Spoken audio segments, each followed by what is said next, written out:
Job లేక ఇబ్బంది పడుతున్నారా? అయితే మెడికల్ కోడింగ్ మీకు మంచి ఆప్షన్. వెంటనే కాల్ చేసి కోర్సులో జాయిన్ అవ్వండి. రమగారు, మనం లాస్ట్ టైం కూర్చున్నప్పుడు ఒక వీడియో చేశామండి అత్తగారుల గురించి. వాళ్ళ డామినేటింగ్ కానీ, వాళ్ళ బిహేవియర్ కానీ, ఎలా ఉండాలి, ఎలా ఉండకూడదు అని ఒకళ్ళు మనకి ఒక క్వశ్చన్ రేస్ చేశారు. ఒక ప్రశ్నకి సమాధానంగా మాట్లాడాం. అయితే మీరు అప్పుడే అన్నారు, ఓన్లీ అత్తగారి గురించే మాట్లాడితే మిగతా వాళ్ళందరూ నా మీద పోట్లాడతారు జయ. కోడళ్ళు కూడా వాళ్ళు ఎలా ఉండాలి అనే విషయం మనం ఒక వీడియో చేద్దామని. సో ఆ టాపిక్ తీసుకుందామండి ఈరోజు. కోడళ్ళు వాళ్ళ బిహేవియర్ ఎలా ఉంటుంది, ఎలా ఉండాలి. ఇప్పుడు ఇవి అన్ని రకాలు ఉంటాయి జయ. మెతగ్గా ఉండే అత్తగారులు ఉన్నారు, డామినేటింగ్గా ఉండే అత్తగారులు ఉన్నారు. ఈ అత్తగారుల కాళ్ళ కింద పడి నలిగిపోయి జీవితాలు దుర్భరం చేసుకునే కోడళ్ళు ఉన్నారు. అత్తగారులను అసలు అన్నం కూడా పెట్టకుండా ఆస్తంతా ఓడలాక్కుని మొగుళ్ళని సొంతం చేసుకునే కోడళ్ళు ఉన్నారు. రెండూ ఉన్నారు. కాకపోతే మనకు సాధారణంగా కోడంటికం అన్న మాట మాత్రం మనం ఎక్కువగా వింటాం. అత్తగారులు కోడళ్ళని ఇబ్బంది పెడతారు అనేది మనం ఎక్కువగా వింటూ ఉంటాం, అదే వింటాం. అవును. ఇప్పుడు కోడళ్ళ బిహేవియర్ వల్ల చాలా బాధపడే అత్తగారులు కూడా ఉన్నారు. హింసని అనుభవించే వాళ్ళు, పారిపోయేందుకు వెళ్ళిపోయేందుకు ఇంకొక దారి లేక, వృద్ధాప్యానికి వచ్చేసి అనారోగ్యాలు వచ్చేసి ఎక్కడికి వెళ్లేందుకు వేరే దారి లేక, ఉన్న ఒక్క కొడుకుని వదిలిపెట్టలేక, ఒకళ్ళు లేదా ఇద్దరే కదా ఈరోజు సంతానం. అవునండి. ఆర్థికపరమైన ఇబ్బందులతోటి లేదా అనారోగ్యాలతోటి లేదా ఏమిటంటే డిపెండెన్సీ, ఎవరి మీదైనా ఇండిపెండెంట్గా ఉండలేక చాలా క్లిష్టమైన పరిస్థితిని అనుభవిస్తూ కోడళ్లతో పాటే చచ్చినట్టు ఉండవలసిన పరిస్థితి ఉన్న అత్తగారులు కూడా కోకొల్లలుగా ఉన్నారు ఇవాళ రేపు. ఆడపిల్లలందరూ ఇంచుమించుగా చదువుకుంటున్నారు, ఉద్యోగాలు చేస్తున్నారు. ఎంతో కొంత, చిన్నదో పొన్నదో ఏదో ఒకటి. ఈ ఉద్యోగాలు చేసే కోడళ్ళకి ఇంట్లో అత్తగారు ఉన్నారనుకో, తాము బయటికి వెళ్తారు, ఇల్లు అత్తగారు నడపాలి, మంచి చెడు మొత్తం ఆవిడే చూడాలి, వాళ్లే చూసుకోవాలి. ఆ అమ్మాయి కొంచెం కొన్ని పనులు చేస్తుంది, ఏదో కొంత చేస్తుంది. కాకపోతే ఎట్లా చేస్తారంటే వీళ్ళు చేకేం చేస్తారు అనే ధోరణిలో బిహేవ్ చేస్తారు. చాలా మంది ఆడపిల్లలకి తమ అమ్మ కరెక్టు, తమ అత్తగారు తప్పు. వాళ్ళ అమ్మ ఎన్ని తిట్టిపోసినా, ఎంత పెట్టకుండా చేసినా, తనని సరిగ్గా చూసినా చూడకపోయినా కూడా, అంటే ఆ తల్లికి ఆవిడ పరిస్థితి ఏదో ఉంటుంది, తల్లి ఇంపార్టెంట్. ఎన్ని రకాలు చేసినా ఏదో విసుకుందో, కసుకుందో, కేకలేసిందో, చిరాకు పడిందో అత్తగారు నచ్చదు. ఈవిడ మనిషే, ఈవిడికి ఇలాంటివి ఉంటాయి అని అనిపించదు. మన అమ్మ విసుకుంటే మనకు అలవాటుగా ఉంటుంది, అత్తగారు విసుకుంటే తప్పుగా ఉంటుంది. ఇవి ఏమంటారు, ఈ ఊరికి ఆ ఊరు ఎంత దూరం, ఆ ఊరికి ఈ ఊరు కూడా అంతే దూరం. అవును. ఆ ఇంగితం లేకుండా పోతుంది చాలా మందికి.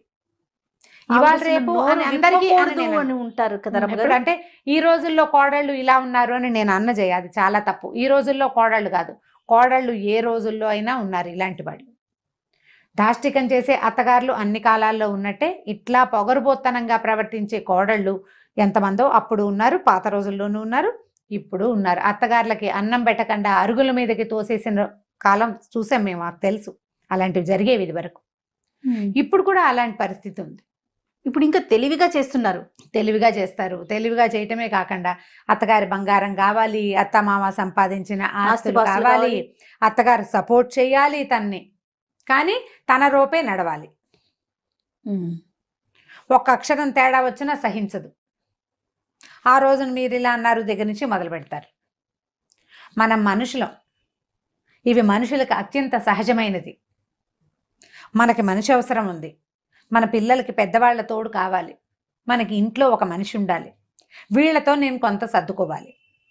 పైగా నేను సంపాదించని, నేను ఏ రకంగానూ ప్రయత్నం చేయకుండా వచ్చిన ఆస్తి మీద నాకేం అధికారం ఉంది అనే ఆలోచనే ఉండట్లే. ఆత్మాభిమానం లేదు ఆడవాళ్ళకి. అంటే ఎలా ఆలోచిస్తారంటే నా భర్త, వాళ్ళ బిడ్డ, సో అది నాదే కదా అన్న ఆలోచన వస్తుంది తప్ప నాది కాదు అన్న ఆలోచన రాదు. నా భర్త వాళ్ళ బిడ్డ, నా భర్తకి బాధ్యత లేదా?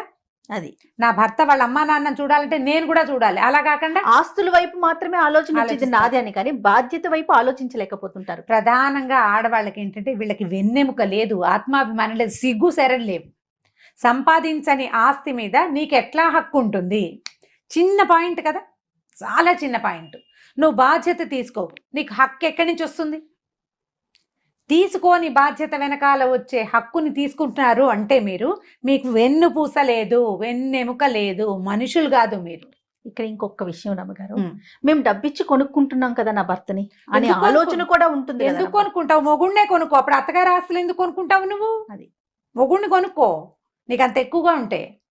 ఖచ్చితంగా అదే అదే ప్రశ్న. ఇప్పుడు నేను డబ్బిచ్చి ఈ ఇంటికి వచ్చాను, అలాంటప్పుడు నన్ను ఎందుకు చూడరు? మేమిద్దరం ఒకటే కదా, అతని ఆస్తి నా ఆస్తే కదా అన్న ఆలోచన ఇప్పుడు నీ వస్తుంది కదా. ఆస్తంతా అతనిది కాదు, వాళ్ళు డబ్బు ఇచ్చి వదిలించుకున్నారు మీ అమ్మ నాన్న, సరిగా చెప్పాలంటే. మరి ఇప్పుడు ఈ మాట వస్తే ఇది కూడా రావాలి కదా, అంతే. ఆ మాట వస్తే ఇది కూడా రావాలి. ఈ డబ్బు ఇచ్చాము అనే పాయింట్ అసలు పాయింటే కాదు జయ. ఇప్పుడు అసలు అలాంటి ఆలోచన లేదు. ఇప్పుడు చాలా ప్రధానమైనది ఏంటంటే అత్తవారిని బాధ్యత నువ్వు తీసుకోవు. ఓ ఇద్దరు పెద్దవాళ్ళదో ఒక పెద్దవాళ్ళదో బాధ్యత తీసుకోనప్పుడు వాళ్ళ ఆస్తి తీసుకునే హక్కు నీకెక్కడిది అని నిన్ను నువ్వు ప్రశ్నించుకో. ప్రతి ఆడపిల్ల ప్రశ్నించుకోవాలి. ఇలా ప్రవర్తించే కోడళ్ళంతా క్వశ్చన్ చేసుకోవాలి. నీకే బాధ్యత లేదు, మర్యాద లేదు. వాళ్ళు సంపాదించిన ఆస్తి ఎలా తీసుకుంటావు నువ్వు? అది చెత్తపుట్టగా ఉంది నీకు. చెత్తపుట్టలో చేయి పెడతావా?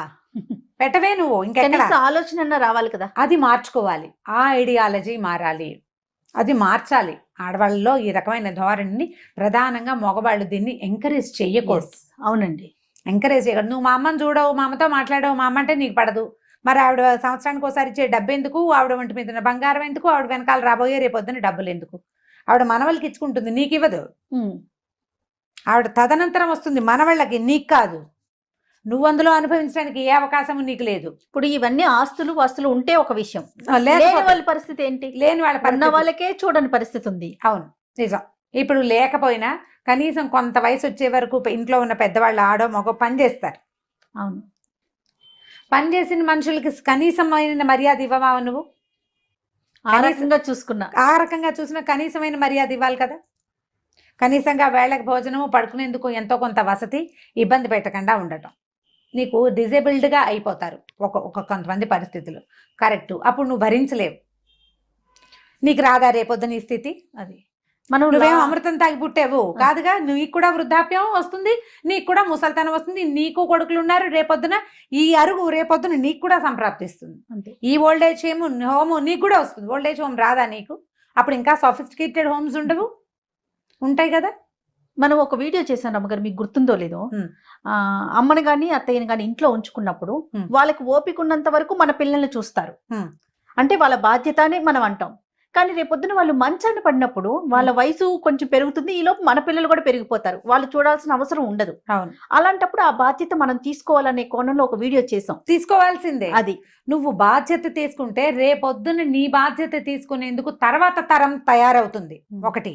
లేదా నువ్వు అసలు ఎవరి బాధ్యత మీద ఉండవలసిన అవసరం లేని పరిస్థితి ప్రకృతి నీకు కల్పిస్తుంది. నువ్వు బాధ్యత తీసుకో, ఇర్రెస్పాన్సిబుల్. నువ్వు మనిషిగా ఉండడానికి కూడా పనికిరాం, మనం మనుషులుగా కూడా పనికిరాం. అవునండి. నువ్వు అత్తమామ బాధ్యత తీసుకో, నీ పిల్లలు నీకు పంచ ప్రాణాలు.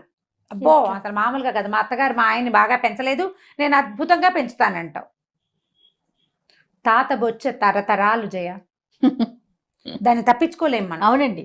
నువ్వు అద్భుతంగా పెంచిన నీ కొడుకు రేపొద్దున ఏ కోడలకో దొరుకుతాడు. నీలాంటి బ్యాడ్ ఐడియాలజీ ఆ అమ్మాయికి కూడా ఉంటుంది. ఇది ఎక్కడో చోట కట్ చేయొద్దు. నీ తరంలో నువ్వు మార్చు, కనీసం నీ తరంలో నువ్వు మారిస్తే నువ్వు ఈజీగా చేస్తావు జయ. నేను ప్రతిసారి మా అమ్మ గురించి చెప్తుంటాను నీకు. మా నాయనమ్మ తాతగారు పోయిన 10వ రోజున పడిపోయారు. ఆవిడికి మనిషి చాలా పొడుగట. మేము ఆవిడని చూడలే, మాకు ఇంతే చిట్టి నాయనమే తెలుసు. పొంగిపోయారే, అప్పుడు వంగిపోయారు. ఆస్టియోపొరోసిస్ ఉంది ఆవిడికి, చాలా భారీ మనిషి. అట్లా మా చిన్నాయనమ్మ కూడా ఇట్లా వంగి ఉండేవారు.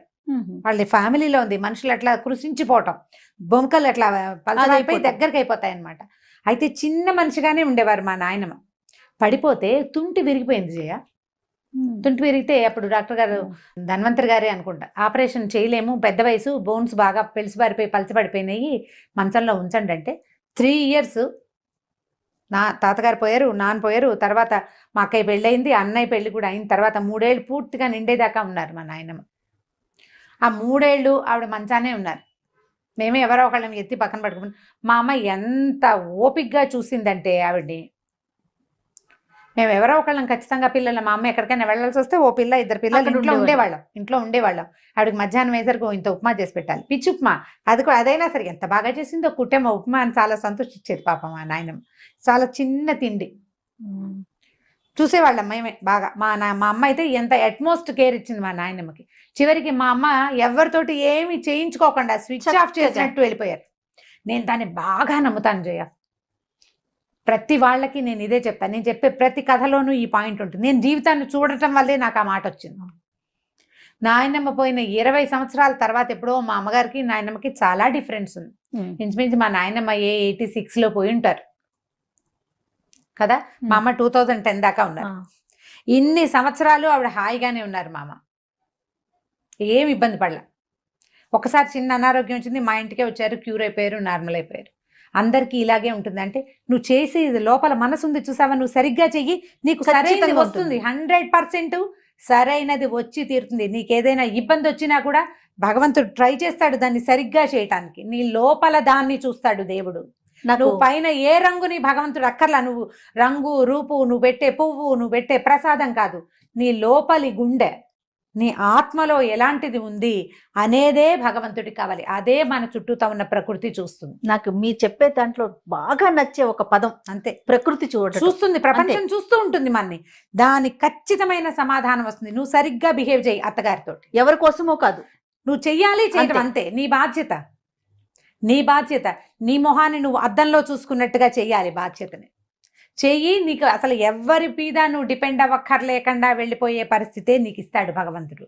నువ్వు ఇవాల్టి రోజున రేపు నా భవిష్యత్తుని ఎవ్వరూ ఆలోచించరు జయ. కానీ మనం లాంగ్ స్టాండింగ్ ప్లాన్ ఎలా చేస్తాం?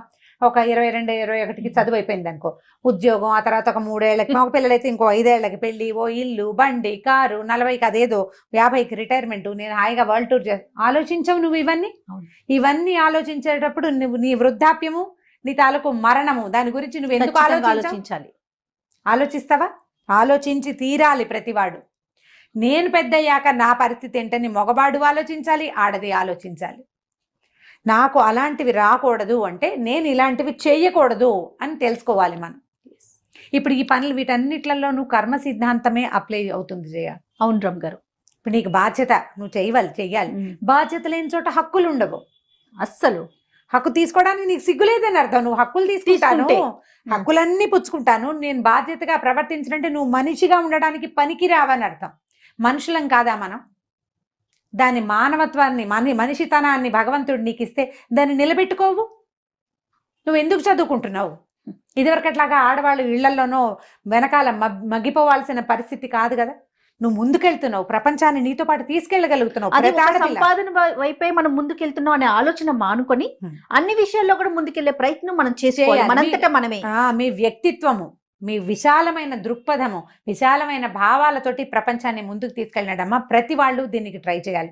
మీ ఫ్రెండ్స్, మీ కజిన్స్, మీ సిస్టర్స్ ఎవరైనా ఇట్లాంటి దుష్ప్రవర్తన ఉంటే ఇది చేయొద్దని చెప్పే స్వతంత్రాన్ని తీసుకోండి. ప్రతి వాళ్ళు చెప్పడం కదా, అందరూ ఆడవాళ్ళు అసలు ఇంకొకరితో చెప్పించుకునే పరిస్థితిలోకి వెళ్లకుండా ఉంటే బాగుండా అనిపిస్తా ఉంటుంది. వెళ్లకుండా ఉండాలి. మీ అత్తగారితో సరిగ్గా ఉండు, ఇల్లు బాకలు సరిగ్గా చూసుకో, నీ బాధ్యతని నువ్వు నెరవేర్చు అనే మాట నువ్వు ఎవరితోటైనా చెప్పించుకోవాల్సి వచ్చిందంటే, నీ మొహం మీద మచ్చ ఉందని ఎవరైనా చెప్పాలా నీకు? అద్దం చూసుకుంటే తెలీదు నీకు? జీవితాన్ని అద్దంగా చేసుకోండి అమ్మా. ప్రతి వాళ్ళు కూడా మన జీవితం మనకి అద్దంగా ఉండాలి. మనని మనం హాయిగా చూసుకోగలగాలి. ఇక్కడంతా ఏదో ఉందనుకో, చూడంగానే ఎలా ఉంటుంది? జుగుప్సాకరంగా ఉంటుంది. ఇప్పుడు అది చూసుకోకూడదు. నీ మొహాన్ని ప్రశాంతంగా నువ్వు చూసుకోవాలి అద్దంలో. నీ జీవితాన్ని చూస్తే నువ్వు చేసిన సరైన పని, సజావైన నీ ప్రవర్తన, బాధ్యతాయుతమైన నీ మనస్తత్వము, నీ ప్రవర్తన కనపడితే నీ తర్వాత పిల్లలు, నీతో పాటు ఉండే ప్రపంచం అంతా నిన్ను మన్నిస్తుంది. ఇవాళ అత్తగారికి వచ్చిన స్థితి నాకు రాదని అనుకోవద్దు. డెఫినెట్గా వస్తుంది. మీకు పెళ్లి కాకముందు మీరు చిన్నపిల్లలు, పెళ్ళయింది, తల్లి అయ్యారు, పిల్లలు పెద్దగా అవుతారు. ఏడాదికి పిల్లలు పెరగరు. వాళ్ళతో పాటు నువ్వు పెరగవు. ఎన్నాళ్ళు ఉంటావు? మనం ఏమన్నా అతిలోక సుందరులమా ఎల్లకాలం ఎంగగా ఉండడానికి? ఏం కాదు. మనమేమి అమృతం తాగలేదు. ఎవ్వరికీ తప్పదు అది. ఇది ఆలోచించుకుని ప్రవర్తించాలి ప్రతి కోడలు కూడా. మనం అత్తగారులకి చాలా చెప్పాం జయ. కోడళ్ళ అవ్వాల్సిన పిల్లలు, ఇప్పుడు ఇంకా రేపొద్దున పెళ్లిళ్ళు చేసుకోబోయే వాళ్ళు, ఆల్రెడీ పెళ్లిళ్ళు అయిపోయి ఉన్నవాళ్ళు, ఆల్రెడీ ఇలాంటి ప్రవర్తనా లోపాలు కలిగి ఉన్న వాళ్ళు ఇప్పటికైనా తప్పేదేలేదు, మార్చుకోండి. ఎందుకంటే మిమ్మల్ని ప్రకృతి గమనిస్తూ ఉంటుంది. అది స్పేర్ చేయదు మిమ్మల్ని. మీ భర్త, పిల్లలు మిమ్మల్ని క్షమించేస్తారు మీ ప్రవర్తన ఎలా ఉన్నా, కానీ ప్రకృతి మాత్రం క్షమించదు. ఎప్పుడూ మీకు ఇతరుల సహాయం అవసరమయ్యే పరిస్థితికే మిమ్మల్ని తీసుకొస్తుంది. ఆ పరిస్థితి తెచ్చుకోకూడదంటే ప్రవర్తనా లోపాలు సరి చేసుకోండి. అత్తగారు మన భర్తకి తల్లి, మామగారు మన భర్తకి తండ్రి, అతని తోబుట్టువులు. ఇప్పుడు అతను వాళ్ళకే ఇంపార్టెన్స్ ఇస్తున్నాడు అంటే మీరు కొంత బాధపడచ్చు. కానీ మీరు అసలు అతని వైపు, అతన్ని వాళ్ళ వైపు కూడా చూడనివ్వకుండా చేయటం తప్పు కదా. అది అది చేయకూడదు. అది జాగ్రత్త పడితే బాగుంటుంది.